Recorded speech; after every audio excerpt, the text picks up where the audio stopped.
Jake Rodriguez had always been the guy who stayed up too late. Oh. Tonight was no different.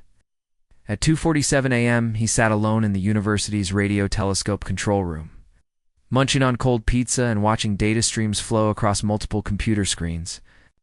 The 22-year-old engineering student had volunteered for the graveyard shift again because, honestly, he needed the extra money and the quiet time to work on his research. The massive radio telescope outside had been scanning the cosmos for months. Without finding anything unusual, it's just the normal background noise of space, distant pulsars, and the occasional interference from passing satellites. Jake had gotten used to the rhythmic beeping of the equipment and the soft hum of computers processing endless streams of cosmic data. But then something changed. The main screen started, flashing red. Numbers began jumping wildly across the display. Jake nearly choked on his pizza as he realized what he was seeing. The telescope was picking up a signal unlike anything in their database. It wasn't random cosmic noise or interference from Earth. This was structured, intelligent, and coming from somewhere just outside Earth's atmosphere. "No way," Jake whispered, dropping his pizza slice. His hands trembled as he double-checked the readings. The signal was real, and it was getting stronger. He grabbed his phone and called Dr. Williams, his advisor, who answered on the first ring despite the late hour. "Professor, you need to get down here right now," Jake said, his voice shaking with excitement. "I think we just made contact." Within 3 hours, the small control room was packed with scientists, government officials, and military personnel. Everyone was talking at once, pointing at screens, making phone calls, and trying to make sense of what was happening. Jake found himself pushed to the side as more important. People took over his workstation. That's when they saw it. Through the large windows of the control room, a soft glow appeared in the pre-dawn sky. At first it looked like a star, but it was moving. Slowly, deliberately, it grew brighter and larger until everyone could see it clearly. A ship, an actual alien spacecraft. Unlike anything from science fiction movies, the vessel was beautiful and terrifying at the same time. Its hull seemed to shift colors like oil on water, and it moved without any visible engines or propulsion systems. It hung in the sky above the university campus, as if gravity didn't apply to it. Jake watched through the window as the ship descended toward the main quad. Students who had been walking to early morning classes stopped and stared. Some ran away, in panic. Others pulled out their phones to record what would become the most important moment in human history. The ship landed with barely a sound, settling onto the grass like a feather. For several minutes, nothing happened. Then, a section of the hull simply dissolved, creating an opening that glowed with soft blue light. The beings that emerged looked almost human, but not quite. They were tall and graceful, with skin that seemed to glow faintly from within. Their eyes were larger than human eyes, and their movements had a fluid quality, that made them seem like they were dancing rather than walking. Leading them was a young woman who appeared to be about 19 years old. She wore robes that seemed to be made of liquid starlight, and there was something about the way she carried herself that screamed royalty. The other beings followed her with obvious respect and deference. Dr. Williams quickly organized a small group to serve as. Jake found himself included, partly because he had been the one to detect their signal, partly because they needed all the help they could get. The group approached the aliens slowly, hands raised in what they hoped was a universal gesture of peace. The young alien woman watched them approach with an expression that Jake couldn't quite read. When they got close enough, she touched a small device on her wrist, and suddenly her voice filled the air in perfect English. "Greetings, inhabitants of Earth," she said, her voice carrying an accent Jake had never heard before. "I am Princess Zara of the Andromedan Royal House. We have been monitoring your world's technological development." Dr. Williams stepped forward, clearly nervous but trying to maintain his composure. "Welcome to Earth, Princess Zara. I am Dr. Robert Williams, and this is our first contact team. We are honored by your presence." The princess looked at the small group of humans with what Jake was beginning to recognize as barely concealed disgust. "So these are the primitives who have been polluting the cosmic frequencies with their crude transmissions," she said, her translator device rendering her words with cold precision. "I suppose we must work with what we have." Ah! Jake felt his stomach drop. This wasn't how first contact was supposed to go. In every movie, every book, every dream scenario he had imagined, the aliens were either friendly or hostile, but never dismissive, never contemptuous. Dr. Williams tried to maintain diplomatic protocol. "We understand that our technology may seem primitive compared to yours, but we are eager to learn and establish peaceful relations between our species." Princess Zara's expression shifted to something approaching amusement, but not the kind. "Peaceful relations," she repeated, as if the words themselves were funny. "Your species has barely learned to leave your own planet. You fight wars over resources that are abundant throughout the galaxy. You destroy your own environment and call it progress." The tension in the air was thick enough to cut with a knife. Jake could see the news cameras in the distance, broadcasting this moment to the entire world. Millions of people were watching. Humanity's first conversation with an alien species, and it was going horribly wrong. Dr. Williams gestured toward Jake. "This young man, Jake Rodriguez, was the one who detected your signal. He's been working on improving our deep space communication systems." Princess Zara's gaze shifted to Jake, and he felt like a bug under a microscope. Her large, luminous eyes seemed to look right through him, evaluating and finding him wanting. "A child playing with toys," she said dismissively. "Your species hasn't even mastered interstellar travel, yet you presume to communicate with civilizations that have crossed galaxies. How quaint." The words hit Jake like a physical blow. He had spent years working on his research, sacrificing sleep, social life, and financial stability to pursue his dream of reaching out to the stars. He had imagined this moment countless times, but never like this. Around him, he could hear the sharp intake of breath from his colleagues. Dr. Williams looked like he had been slapped. The government officials were whispering urgently to each other. The world was watching, waiting to see how humanity would respond to this casual cruelty. Jake felt the weight of every eye in the area focused on him. The alien princess stood there with her arms crossed, clearly expecting him to either grovel or lash out. Her companions watched with the detached interest of people observing an interesting but inferior species. For a moment that seemed to stretch on forever. Jake stood there in complete silence. His mind raced through possible responses. He could defend himself, point out humanity's achievements, or try to explain why their progress mattered despite its limitations. He could get angry, demand an apology, or challenge her assumptions about his species. Instead, he made a choice that would be remembered for generations. Without saying a word, without changing his expression, without any dramatic gesture or declaration, Jake simply turned around and walked away. His footsteps echoed across the quad as he headed back toward the radio telescope facility. Behind him, he could hear confused murmurs from the crowd, urgent whispers from the officials, and the continued worry of news cameras capturing every second of his retreat.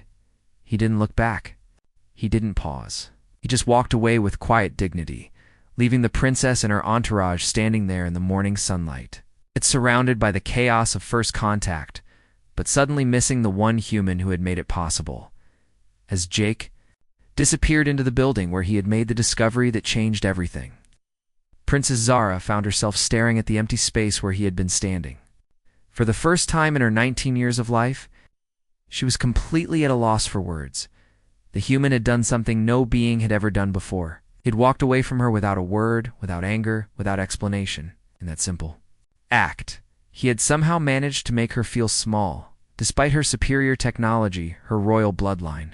In her galactic perspective, the moment would be replayed billions of times in the coming days, analyzed by experts, debated by philosophers, and remembered as the day humanity showed the universe that sometimes the most powerful response to contempt is simply to refuse to engage with it. But that was still to come. For now, Jake Rodriguez sat alone in his control room, looking at the same screens that had started this whole adventure, wondering if he had just saved humanity's dignity or doomed their chances of joining the galactic community. Outside, the alien ship continued to glow softly in the morning light, and Princess Zara continued to stare at the building where the strange human had disappeared, trying to understand what had just happened and why it bothered her so much. The video appeared on social media, exactly 17 minutes after Jake walked away. Someone with a phone had captured the entire exchange, and within an hour, the clip had been shared over 1 million times. By evening, every major news network was running the story on repeat. The footage was simple but powerful. A young man standing quietly as an alien princess dismissed him and his entire species. Then, without a word, he turned and walked away. No dramatic speech, no angry outburst, no pleading for respect. Just quiet dignity in the face of cosmic contempt. Jake had no idea about any of this. He had turned off his phone and buried himself in his research, trying to make sense of the alien communication frequencies he had recorded. The radio telescope lab felt like a safe haven compared to the chaos outside, but the world was talking. About him? Did you see that guy just walk away? Posted one user. That's the most badass thing I've ever seen. Finally, someone who doesn't lose their mind when insulted, wrote another. This is how you handle bullies, even alien ones. Hashtag walk away began trending worldwide. People started sharing their own stories of walking away from toxic situations. The simple act of one college student had somehow become a symbol of human dignity. Not everyone agreed, though. He should have defended humanity, argued a popular news commentator. This was our chance to show them we're not primitives, and instead he just gave up. Maybe he was scared, suggested another analyst. First contact with aliens would terrify anyone. But those who knew Jake understood better. Dr. Williams watched the news coverage from his office, fielding calls from reporters and government officials. When asked about Jake's response, he simply said, "That young man has more wisdom than most people twice his age." Meanwhile, inside the alien ship, Princess Zara was experiencing something completely new, confusion about her own feelings. She paced back and forth in her private quarters, replaying the moment in her mind. The human had looked at her with such calm eyes, processed her words, and then simply left. No anger, no hurt feelings, no desperate attempts to prove his worth. Just a quiet decision that somehow felt more powerful than any argument he could have made. "I don't understand it," she told her advisor, an elderly alien named Corveth, who had served her family for decades. "Every species we've encountered either bows down in fear or tries to challenge us. But this human did neither." Corveth stroked his chin thoughtfully. "Perhaps that is exactly why it bothers you, Princess. You expected a predictable response, and instead you got something entirely new." "But why does it matter?" Zara asked, frustration creeping into her voice. "He's just one primitive being on a backward planet. His opinion shouldn't affect me at all, shouldn't it?" Corveth asked gently. "You've spent your entire life being told you're superior to other species? What happens when someone shows you that superiority might not be as important as you thought?" Princess Zara didn't have an answer for that. Back on Earth, Jake's life was turning upside down whether he wanted it to or not. When he finally turned his phone back on the next morning, he found 847 missed calls, 12,000 text messages, and a voicemail box so full it had stopped recording new messages. News vans lined the street outside his apartment building. Reporters, with microphones and cameras, waited in the lobby. His landlord called to warn him that people were offering money just to talk to his neighbors about what kind of person he was. Jake stared out his window at the circus below and made another quiet decision. He packed a small bag, climbed out his bedroom window onto the fire escape, and made his way to his car through the alley behind the building. He drove to his childhood home, a small house where his grandmother Rosa still lived. She welcomed him with a hug and a plate of homemade cookies, as if her grandson becoming the most famous person on Earth was just another Tuesday. "Mijo," she said, settling into her favorite chair. "The whole world is talking about you walking away from that rude alien girl." "I know." "Abuela," Jake replied, using the Spanish word for grandmother that he had called her since childhood. "Didn't mean for it to become such a big deal." "But it did become a big deal," Rosa said, her wise eyes twinkling. "You know why? Because you did something your grandfather would have been proud of. You kept your dignity when someone tried to take it away." Jake's grandfather had died when he was 12. But he still remembered the old man's stories about working construction and facing discrimination. "Never let anyone make you feel small," his grandfather had always said. "Walk tall, work hard, and let your actions speak for you." "I just got tired of listening to her," Jake admitted. "She had already made up her mind about us. What was the point of arguing?" Rosa nodded approvingly. Sometimes the best way to win is to not play the game at all. While Jake was hiding at his grandmother's house, the world was trying to figure out what his action meant for humanity's future. Government officials held emergency meetings. Scientists debated whether they had lost their best chance to impress the aliens. Religious leaders wondered if this was a test from above. But the most interesting reaction came from ordinary people. Social media was flooded with videos of people walking away from confrontations instead of escalating them. A teenager walked away from bullies who were trying to provoke a fight. A woman walked away from a boss who was screaming at her unfairly. A man walked away from a road rage incident instead of responding with anger. The Jake Rodriguez effect, one sociologist called it. One person's dignified response is inspiring others to choose wisdom over emotion. Princess Zara watched these developments with growing fascination. She had access to Earth's internet through her ship's advanced systems, and she spent hours reading comments, watching videos, and trying to understand why one human's simple action had created such a powerful response. "Look at this," she told Korvath, showing him a video of a young girl walking away from playground bullies. "This child is copying the behavior of the human I insulted. Why would she do that if he showed weakness?" Perhaps Korvath suggested. "Carefully, what you interpreted as weakness was actually strength. In your culture, strength means dominance. But maybe in human culture, strength means something else." 3 days after the encounter, Princess Zara made a decision that surprised everyone, including herself. She left her ship and walked across the campus to the radio telescope facility. She had spent hours learning about Jake's research, reading his published papers and understanding the significance of his work. The building was surprisingly quiet. Most of the other scientists had been reassigned to deal with the media frenzy, leaving the facility almost empty. Princess Zara found the control room, where Jake had made his discovery, and stood there for a long moment. Looking at the equipment he had used to detect her ship, Dr. Williams appeared in the doorway, looking exhausted but determined. "Princess Zara," he said formally, "we weren't expecting you." "I came to understand something," she replied. "This human, Jake Rodriguez, where is he?" "He's taking some time away from all the attention," Dr. Williams said carefully.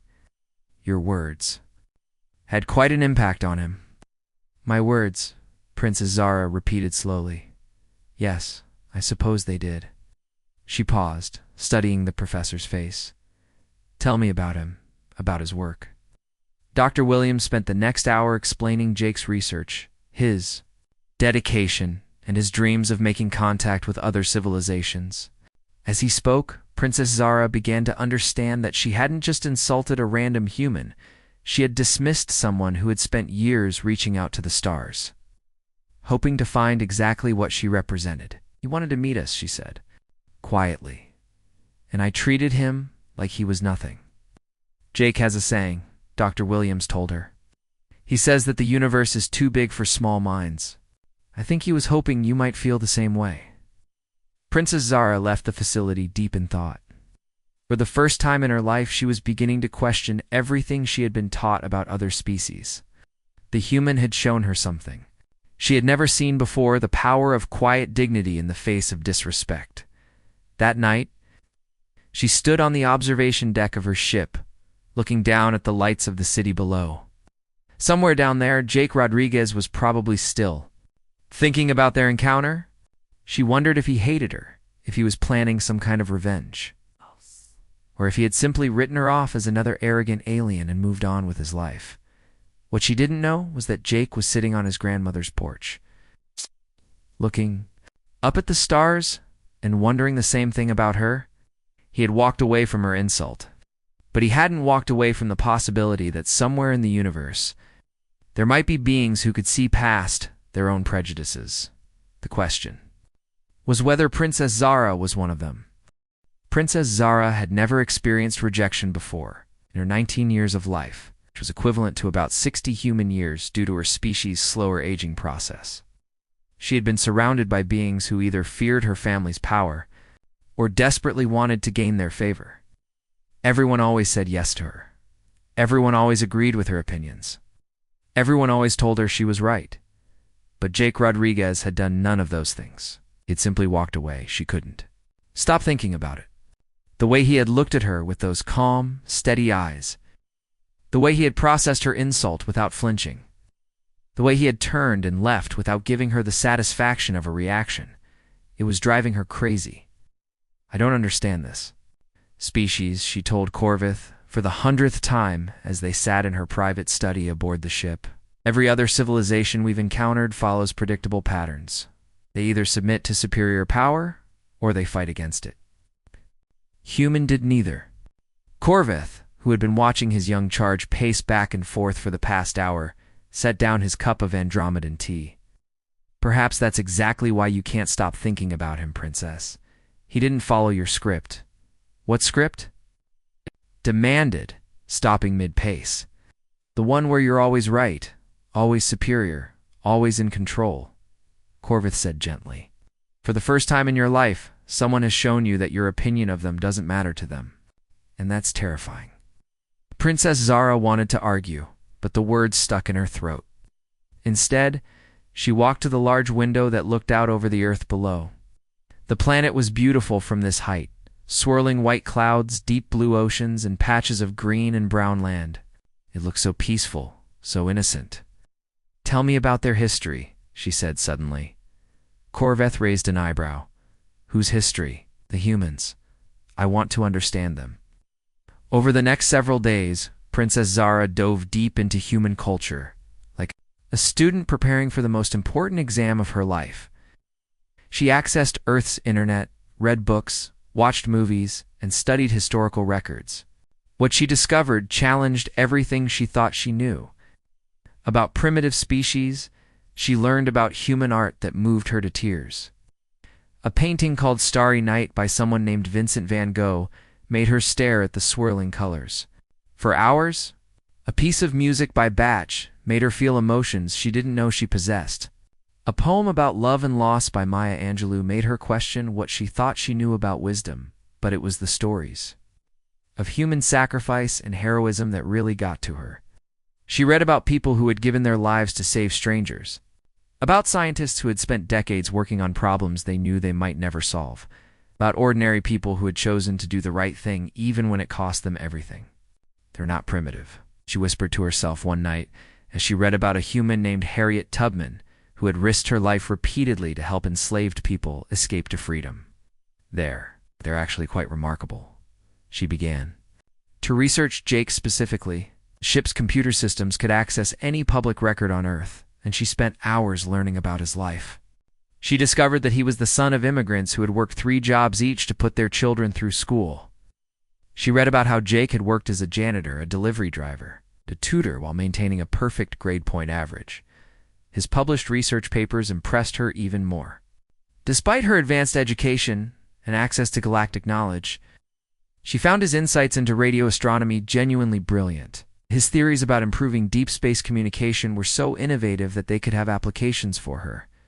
Own people's technology, not just playing with toys. She admitted to Corvith after reading Jake's latest paper. Some of his ideas are actually quite sophisticated. Are you beginning to see why your dismissal of him was unfair? Corvith asked. Princess Zara didn't answer immediately. She was remembering the moment when she had called Jake a child playing with toys. And for the first time, she felt something she had never experienced before. Genuine shame. Her curiosity about Jake grew stronger each day. She found herself using the ship's sensors to locate him. And she discovered that he had been staying at a small house on the outskirts of the city. Through the ship's advanced surveillance systems, she could watch him from a distance.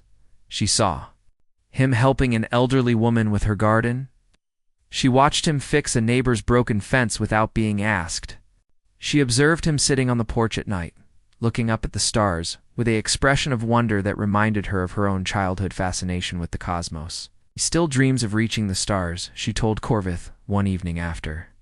Watching Jake work on his laptop under the porch light, even after I insulted him, even after I dismissed his entire species, he's still trying to improve interstellar communication. Perhaps Corveth suggested he understands something about forgiveness that you're only beginning to learn. Princess Zara's studies of human culture led her to concepts that didn't exist in Andromedan society. Humans had something called second chances. They believed in redemption, in the possibility that people could change and grow. Her own people believed that character was fixed. You were either superior or inferior, and that never changed. But humans seemed to believe that everyone could become better. She started watching human movies and TV shows, fascinated by stories of people overcoming their flaws and learning from their mistakes. She watched a film about a man who had been cruel and selfish, but learned to be kind. She saw a show about a woman who had been prejudiced, but learned to see past her biases. Do you think, she asked Corveth one day, that I could learn to be different? It was a question that would have been unthinkable for an Andromedan royal just weeks before. Royalty didn't change. They were born perfect and remained perfect. But Princess Zara was beginning to understand that perfection might not be as valuable as the ability to grow. Meanwhile, a message arrived from her father, Emperor Thane, back on the Andromedan homeworld. His holographic image appeared in her quarters, stern and imposing as always. Daughter, he said without preamble, the Galactic Council grows impatient with your assessment of the human species. You were sent to determine whether they are ready for citizenship in our galactic community, or whether they need to be quarantined until they mature sufficiently. Princess Zara felt her stomach drop. In all her fascination with human culture, and her guilt over her treatment of Jake, she had almost forgotten about her primary mission. She was supposed to be evaluating whether humanity deserved to join the galactic community, or whether they should be isolated from the rest of the universe until they proved themselves worthy. I understand, Father, she said carefully. But this species is more complex than our initial surveys suggested. They have qualities that our assessment protocols don't account for. Emperor Thane's expression didn't change. Complexity is irrelevant. Are they advanced enough to contribute to galactic civilization, or are they still too primitive and dangerous to be trusted with interstellar contact? I need more time to study them, Princess Era said. You have 1 Earth week? The Emperor replied coldly. Then you will make your recommendation to the Council. Integration or isolation. The choice is yours, but it will be final. If you recommend isolation, they will be cut off from all galactic contact until they prove they have evolved beyond their current limitations. The hologram flickered and disappeared, leaving Princess Zara alone with the weight of an impossible decision. She held the fate of an entire species in her hands, and she was beginning to realize that she might have been completely wrong about them from the beginning. That night, she stood on the observation deck of her ship, looking down at the lights of human cities spread across the dark continent below. Each light represented a human life, a human story, a human dream. People like Jake, who spent their nights looking up at the stars and wondering if they were alone in the universe. She thought about the human concept of second chances. Jake had given her one by simply walking away instead of writing her off as a lost cause. He had shown her dignity in the face of contempt. And somehow that had opened a door in her mind that she hadn't even known existed. Now, she had to decide whether to give humanity the same kind of second chance. The problem was that she wasn't. Sure, she could convince the Galactic Council to see humans the way she was beginning to see them. Her people valued strength, technological advancement, and conformity to galactic standards. They wouldn't be impressed by human art, moved by human stories of sacrifice, or convinced by human potential for growth. But maybe, Princess Zara thought, as she watched the lights of Earth twinkle below, that was exactly why the Council needed to hear about humanity. Maybe the galaxy needed a species that valued different things. It brought a different perspective to the cosmic community. The question was whether she had the courage to stake her reputation, her standing in the royal family, and her entire future on a species that had been dismissed as primitive by every expert in the galaxy. She thought about Jake Rodriguez, sitting on his grandmother's porch, still dreaming of reaching the stars despite everything that had happened.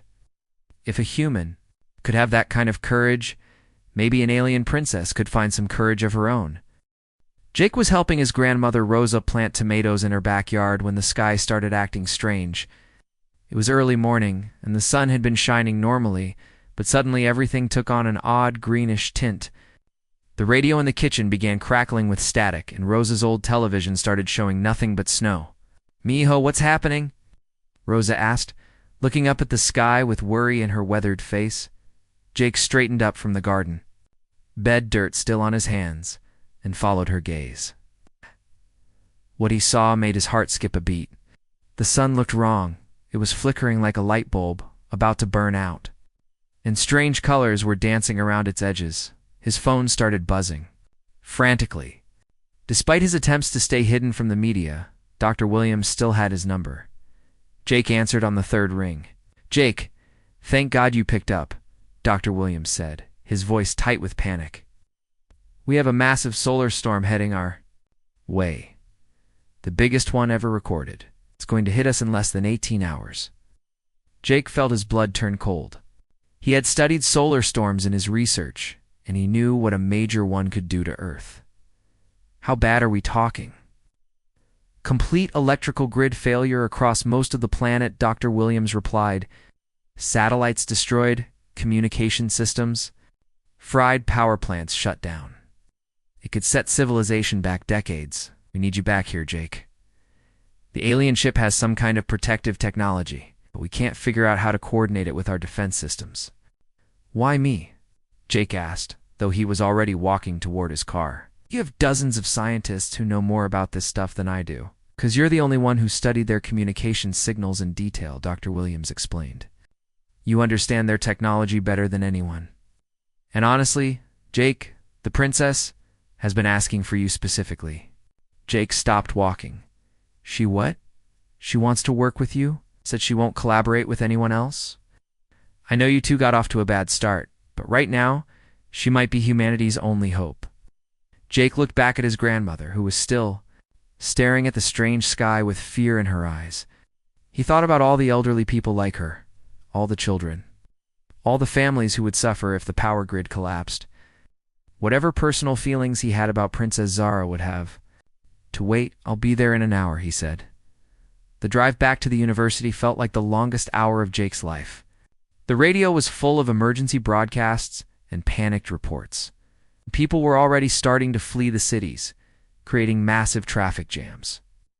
Store shelves were being emptied as families tried to prepare for the worst.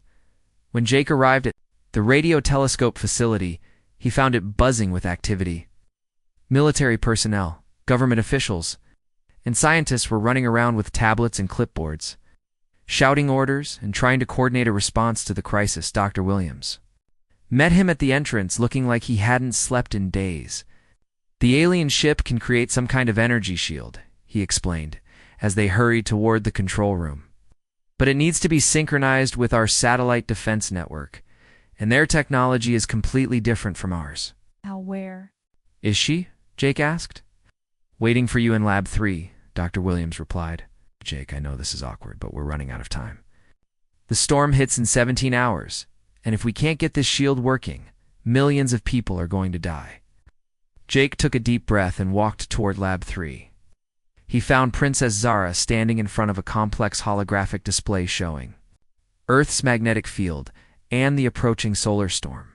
She had traded her elaborate royal robes for simpler clothes that looked almost human, and her usually perfect posture seemed somehow more relaxed. When she heard him enter, she turned around. For a moment, they just looked at each other in silence. Jake noticed that her large, luminous eyes seemed different, less cold, more uncertain. Thank you for coming, she said quietly. I wasn't sure you would. People are going to get hurt if we don't stop this storm, Jake replied. That's more important than whatever happened between us.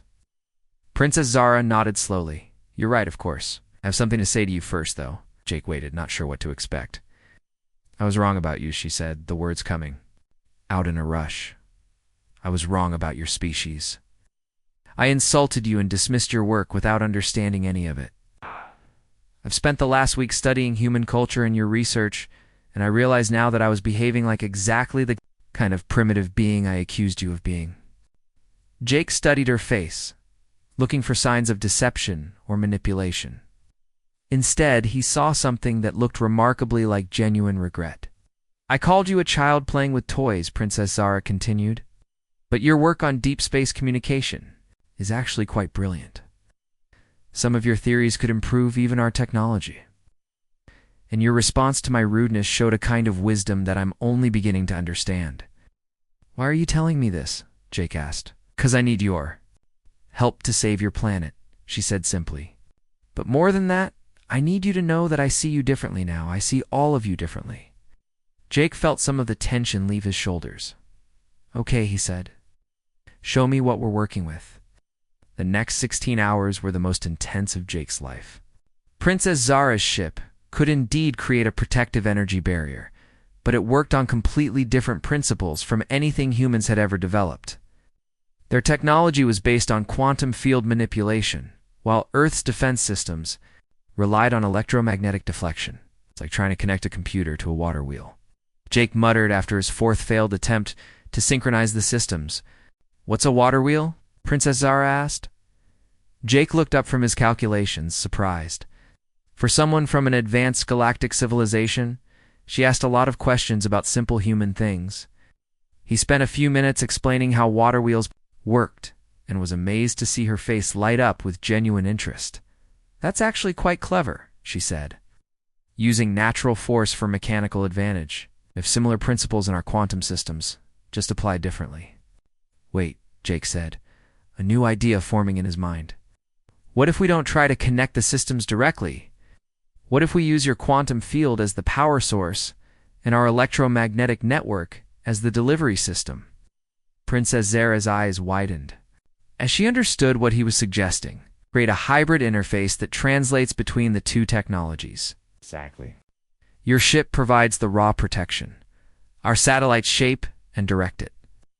They worked side by side for hours, their different perspectives on physics and engineering creating solutions neither could have achieved alone.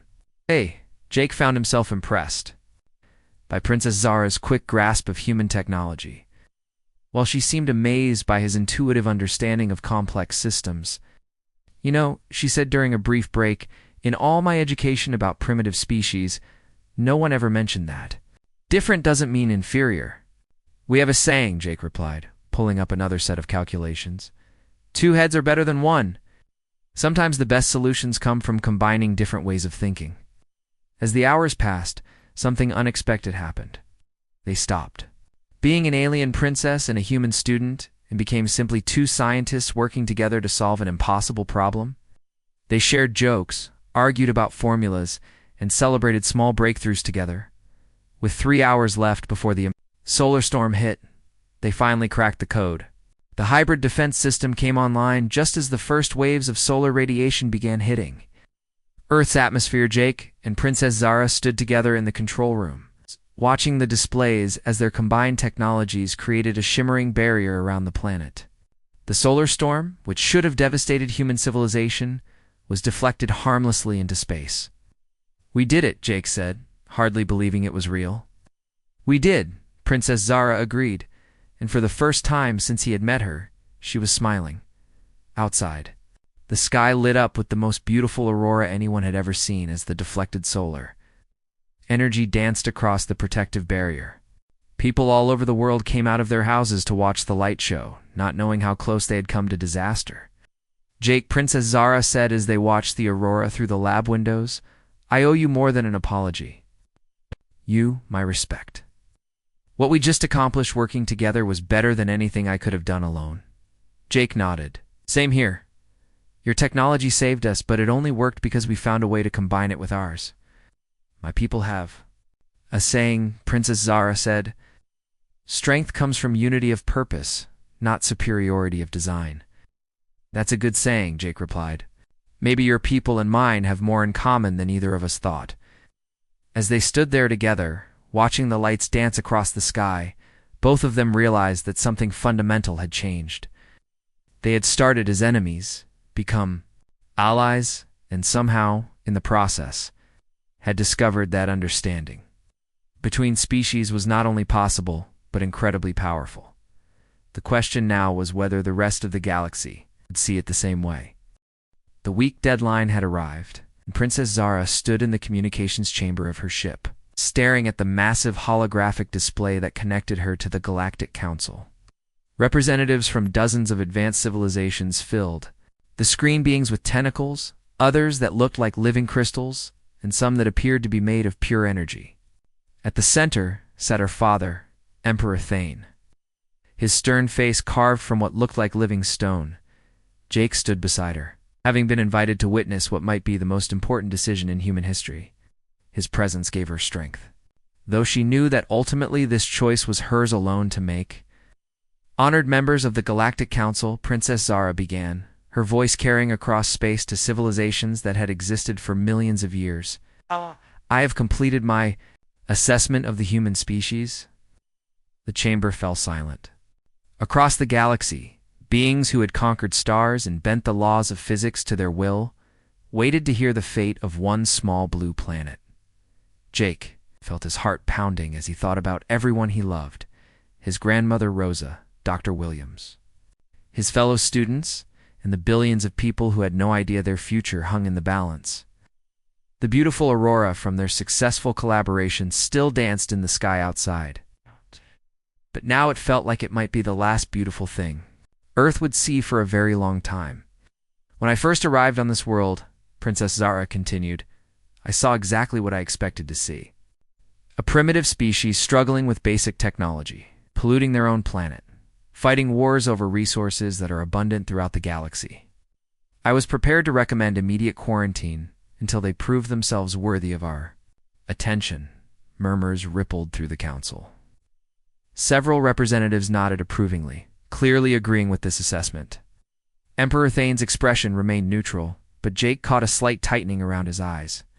However, Princess Zara said, her voice growing stronger, I discovered something that our assessment protocols never taught me to look for.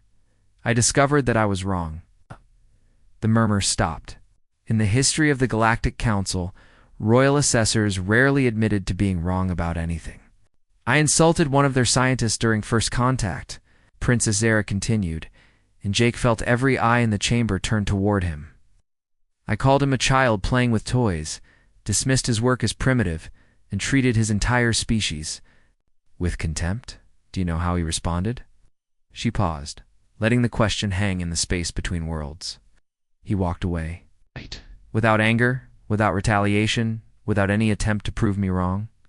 He simply turned and left with quiet dignity.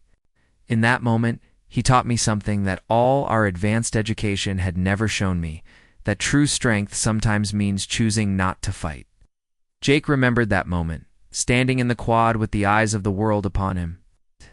Had never imagined that his simple decision to walk away would lead to this. I spent the following week studying their culture, Princess Zara continued. I learned about their art, their music, their literature, their history. I discovered beings who sacrifice their own welfare for strangers, who create beauty simply because it moves them, who pursue knowledge despite having no promise of reward. Emperor Thane leaned forward slightly. Daughter, emotional responses are not grounds for galactic citizenship. Can they contribute to our collective advancement or not? They already have, Father, Princess Zara replied. When a massive solar storm threatened to destroy their civilization, this same human I had insulted worked with me to create a hybrid defense system. His insights into their technology, combined with our quantum field manipulation, produced a solution that neither of our species could have achieved alone. She gestured toward Jake, who felt suddenly exposed under the gaze of so many alien beings. Their way of thinking is different from ours, and that difference makes us stronger. We have always valued conformity, uniformity of thought and approach, but this species values diversity, individual creativity, and the belief that anyone can change and grow. A representative that looked like a giant spider spoke up, its voice translated into dozens of languages simultaneously. Princess, their military capabilities are laughable. Their fastest ships barely reach their own moon. How can such technological primitives contribute to galactic civilization? Because technology isn't everything, Princess Zara replied, and Jake could hear the passion building in her voice. They have something we've lost in our pursuit of advancement, the ability to see potential where others see failure. to find hope in impossible situations, to believe that tomorrow can be better than today. She turned to face her father directly. For too long, we have measured species by our own standards, valued them only for what they already are, rather than what they might become. The humans call this giving someone a second chance. They believe in redemption, in growth, in the possibility that anyone can change. As you apparently have, Emperor Thane observed dryly. Yes, Princess Zara said without hesitation. I have changed. This species changed me. That human standing beside me changed me by showing me that wisdom doesn't always come with age or technology. Sometimes it comes from simply choosing to be better than the situation demands. The council erupted. In debate, some representatives argued that emotional growth was irrelevant to galactic citizenship. Others pointed out that humanity's technological limitations made them liabilities rather than assets. Few, however, seemed intrigued by Princess Zara's description of human creativity and adaptability. Jake watched the argument unfold, feeling like he was witnessing something far beyond his understanding. These beings were deciding whether his entire species would be welcomed into a galactic community or isolated on their home planet indefinitely. There is another matter to consider, Princess Zara said, her voice cutting through the debate. Request permission to remain on Earth as our first long-term cultural exchange ambassador. The chamber fell silent again. This was completely unprecedented. Royal family members didn't request foreign assignments. They certainly didn't ask to stay on planets full of primitive beings. Emperor Thane's expression darkened. You would abandon your position in the royal family for these humans? I would honor my position by learning from them, Princess Zara replied. Father, in all our galactic conquests, when have we ever encountered a species that made us better simply by being themselves? The humans have something to teach us about resilience, creativity, and hope. We have something to teach them about technology and galactic citizenship. Together, we could become more than either of us is alone. Jake felt a surge of gratitude. In amazement, this Ilian princess, who had insulted him just weeks ago, was now willing to sacrifice everything to give humanity a chance. The debate continued for hours. Representatives argued about precedent, policy, and the risks of admitting an unproven species to the galactic community. Through it all, Princess Zara stood firm, answering every challenge with examples of human potential and dignity. Finally, Emperor Thane called for a formal vote. All those in favor of granting galactic citizenship to the human species Held his breath as the votes were tallied. It was closer than anyone had expected, but humanity's advocates had made their case well. The motion passes by a margin of 7 votes, Emperor Thane announced. Humanity will be granted provisional membership in the Galactic Council, with full citizenship to be reconsidered in 50 Earth years. Cheers erupted in the control room where other scientists had been watching the proceedings. Jake felt his knees go weak with relief. They had done it. Humanity would join the galactic community. As for your request to remain as cultural ambassador, Emperor Thane continued, his gaze fixed on his daughter, it is approved. May you find what you're looking for among these humans. I already have, Father, Princess Zara replied. I've found that there's always more to learn, always room to grow, and always a reason to hope. Later that evening, Jake and Princess Zara stood together on the roof of the radio telescope facility, looking up at stars that no longer seemed so distant. The aurora from their collaborative defense system still painted the sky in brilliant colors. But now it felt like a celebration, rather than a near disaster. You know, Jake said, you never actually said you were sorry for calling me a child, playing with toys. Princess Zara laughed, and the sound was like music.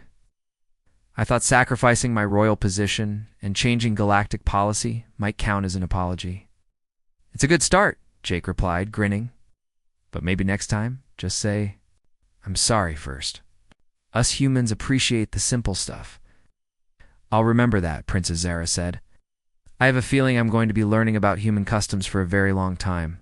As they watched the first ships from other worlds appear in Earth's sky, carrying ambassadors and teachers and new friends, both of them understood that this was bigger than first contact. This was the beginning of a new kind of relationship between species, one built not on dominance or fear, but on mutual respect and the courage to admit when you're wrong. The alien princess had insulted the human. He had walked away. But sometimes walking away is just the first step toward coming together.